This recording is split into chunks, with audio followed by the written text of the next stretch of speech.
So, ఉమెన్‌కి periods రావడం start అయ్యాక ప్యూబర్టీలో ఫస్ట్ 3 ఇయర్స్ మనకి హైపోథాలమిక్ యాక్సిస్ అనేది ఇమ్మెచ్యూర్‌గా ఉంటదనమాట. సో, దానివల్ల ఒక ఇనీషియల్‌గా పీరియడ్స్ స్టార్ట్ అయ్యాక ఒక 2-3 ఇయర్స్ పీరియడ్స్ ఇర్రెగ్యులర్‌గా రావడం అనేది న్యాచురల్లే. బట్ తర్వాత కూడా పీరియడ్స్ అనేవి రెగ్యులర్‌గా ఉంటున్నాయి. ఎస్పెషల్లీ టీనేజ్ గర్ల్స్‌కి ఇర్రెగ్యులర్ పీరియడ్స్ అంటే 2-3 మంత్స్‌కి కూడా పీరియడ్స్ రావట్లేదు అనంటే డెఫినెట్‌గా మనం దానికోసం ఎవాల్యుయేట్ చేయాలనమాట.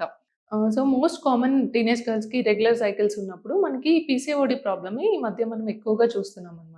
సో, ఈ పీసీఓడీ ప్రాబ్లమ్ అంటే ఏంటి అనంటే, సో, మన బాడీలో ఉండాల్సిన హార్మోన్ ఇంబాలెన్స్ అనేది ఉంటదనమాట. అంటే అండాశయాల్లో ఎగ్ రిజర్వ్ అనేది మనకి నార్మల్‌గా ఒక ఈచ్ సైడ్ 8-10 ఎగ్స్ అనేవి ఉంటాయి బాడీలో. బట్ పీసీఓడీ ఉమెన్‌కి చూస్తే మనం స్కాన్‌లో గనుక చూసినట్లయితే అల్ట్రాసౌండ్‌లో ఈచ్ సైడే మోర్ దెన్ 20 ఎగ్స్ ఉండే ఛాన్స్ ఉంటుందనమాట. సో, నాట్ ఓన్లీ స్కాన్ అండి. మనం ఈ పీసీఓడీ అనేది మోర్ ఆఫ్ క్లినికల్ డయాగ్నోసిస్ అనమాట. అంటే క్లినికల్‌గా సింప్టమ్స్ పీరియడ్స్ టైమ్‌కి రాకపోవడం, ఇర్రెగ్యులర్ పీరియడ్స్ ఉండడం కానీ, లేదంటే ఫేషియల్ హెయిర్ అంటే కొంతమందికి ఫేస్‌లో చిన్ దగ్గర కానీ ఎక్కువ ఎక్సెసివ్‌గా హెయిర్ రావడము. అండ్ కొంతమందికేంటంటే బ్లాకెనింగ్ ఉంటదనమాట. అండర్ నెక్ కానీ, అండర్ ఆర్మ్స్‌లో కానీ ఎక్సెసివ్ బ్లాకెనింగ్ దీన్ని మనం ఎకాంతోసిస్ అంటాము.